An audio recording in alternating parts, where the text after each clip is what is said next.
Did you know that one of South Korea's deepest national loyalties isn't written in trade agreements or pop culture, but in war graves? This isn't about tourism. This isn't about money.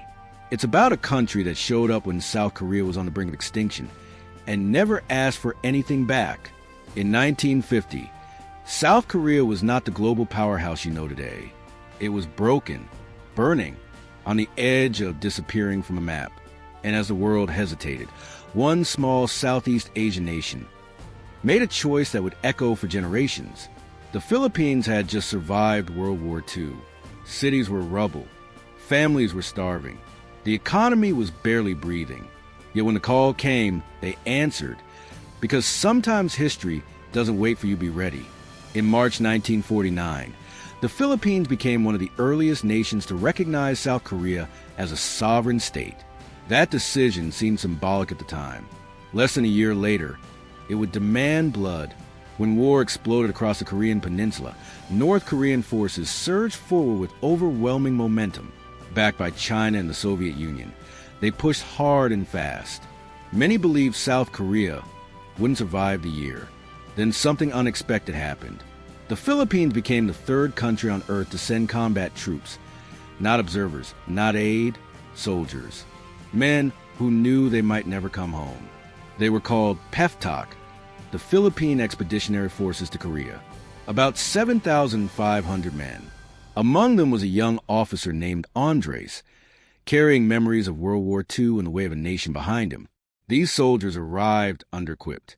Old rifles, limited ammunition, minimal winter gear, and they were thrown into one of the coldest climates they had ever experienced. Filipino soldiers didn't just face bullets. They faced freezing winds that burned skin, frostbite that stole fingers, and nights so cold sleep felt dangerous. Still, they stayed. Then came April 1951, a place called Yoltong, and a number that should have ended the story immediately. 900 Filipino troops versus over 40,000 Chinese and North Korean soldiers. Any military textbook would call retreat logical, surrender reasonable. But Andres' battalion didn't retreat. They dug in.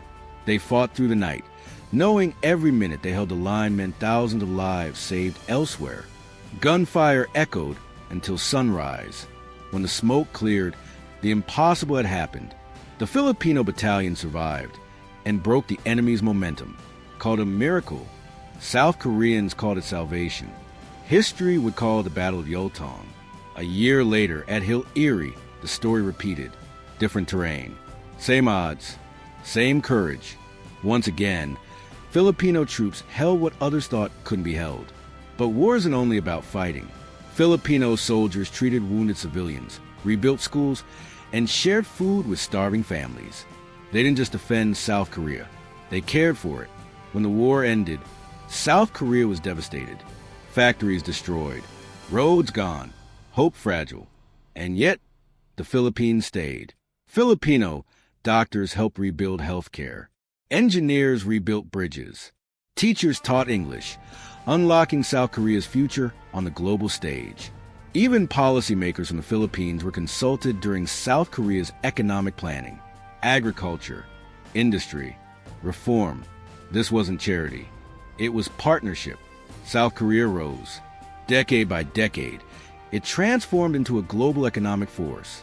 And it never forgot who stood with them at the beginning. Today, South Korea is one of the Philippines' largest investors. Millions of Koreans visit, study, and settle in the country. Defense partnerships continue. Infrastructure projects multiply. Ask a Korean historian why Filipinos are respected, and they won't mention beaches. They'll mention 1951. They'll mention frozen hills and impossible odds. Across South Korea, memorials still stand, names carved in stone. Proof that sacrifice once given is never forgotten. Andres survived the war, but the story wasn't about him alone. It was about a nation that chose courage over comfort. So the next time someone asks, why does South Korea love the Philippines? You'll know the answer wasn't written in trade, but in sacrifice. If stories like this matter to you, stay with us, because history has more truths the world forgot.